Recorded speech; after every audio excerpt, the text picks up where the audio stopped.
Welcome back to another summer day in the garden here in Piemonte in the north of Italy. Yet another week of heat, sunshine, small projects in the garden, quiet walks through the countryside and good food shared with family. In this video we'll plant an authentic Italian bean variety, continue experimenting in the vegetable garden, enjoy the beauty of the landscape around us and put an old Dutch oven to work for the very first time. But first, back to the garden. This week I'm planting cannellini beans. If you've ever spent time in Italy, you've probably come across them before. These classic white beans have been part of Italian cooking for centuries and are used in everything from soups to stews to simple salads and side dishes. They're also a great crop to plant this time of year. Not only do they produce a useful harvest that can be easily stored dry throughout the winter, but like other legumes, they also help improve the soil by working together with bacteria that can capture nitrogen from the atmosphere. Something this garden can certainly use. Regular viewers will know that I usually try to follow a no-dig approach whenever possible. This time, however, I decided to do things a little differently. Before planting, I removed the existing weeds and loosened the soil. I know there's plenty of debate around digging versus not digging, and everyone seems to have their own opinion. Personally, I rather gain some experience and see what works here on this particular piece of land. The weeds here were very well established and I had run out of clean cardboard for weed suppression, and perhaps most importantly, beans really prefer a relatively loose soil. What I had here was the exact opposite. Years of neglect had left the ground heavily compacted. So for this bed, I decided to experiment. Whether it's the right decision or not, only time will tell. And that's part of the fun. Gardening is as much about observation as it is about action. And sometimes the only way to learn is simply to try.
A little later, after another peaceful walk through the hills, it's time to head back to the kitchen.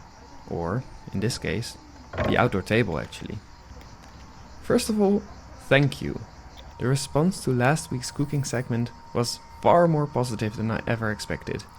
I genuinely enjoy cooking and sharing food, so judging by your comments, there will definitely be more recipes in future videos. This week, my mom and her husband are visiting, so I'm cooking for a few extra people. And that finally gives me an excuse to try something I've been meaning to use for quite some time.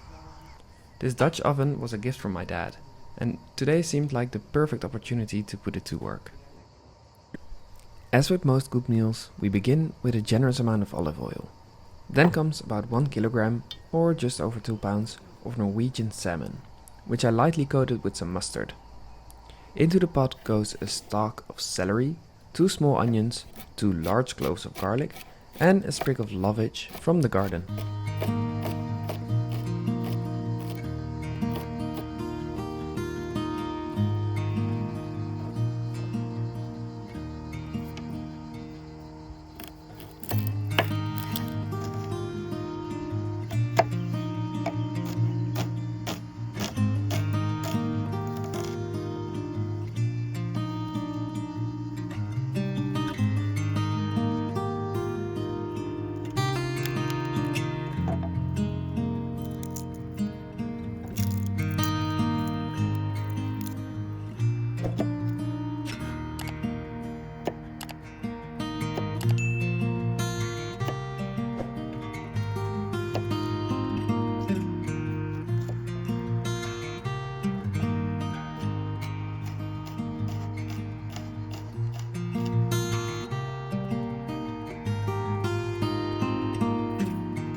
Then about 2 large diced potatoes, which I didn't peel. They're clean, and to be honest, I rarely bother peeling potatoes anyway. Next I add green asparagus and some carrots, cauliflower and broccoli that I still had in the freezer, along with a few slices of smoked salmon for a bit of extra flavor.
And then one ingredient that, in my opinion, ties everything together. Lemon. A few slices and a little juice and suddenly everything feels just a little fresher. Of course, no meal is complete without a splash of wine. Any fresh aromatic white wine would work beautifully here. I'm using a white blend from Sicily simply because that's what I happened to have on hand.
handful of tomatoes, some salt, some pepper, and I'm ready to start building a nice hot fire.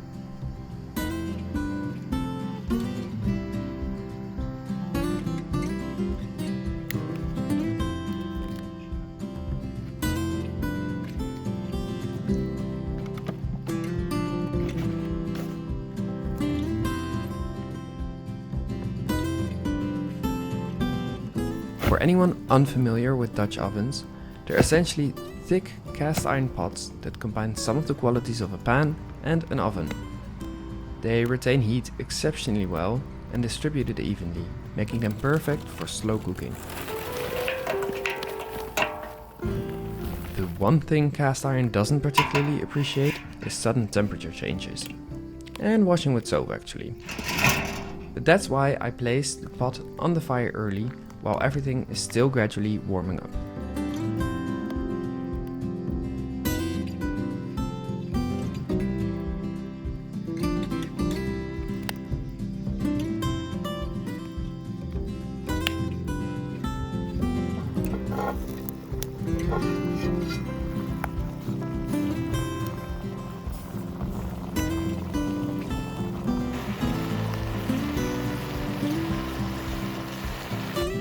Once the coals are hot, I place several on top of the lid as well. That way the heat comes from both above and below, creating more of an oven-like environment.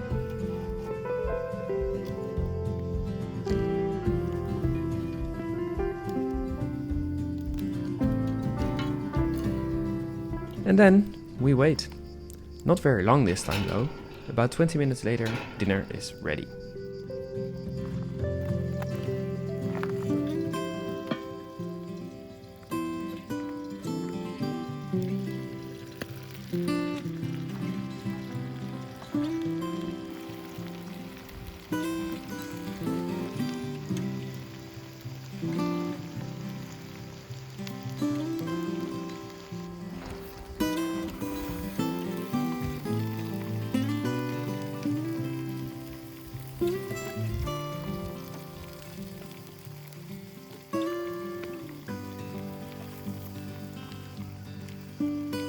After another day spent in the garden, walking through the countryside and cooking outdoors, that's exactly where this video comes to an end.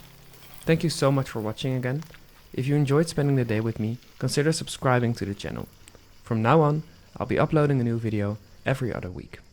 Until next time.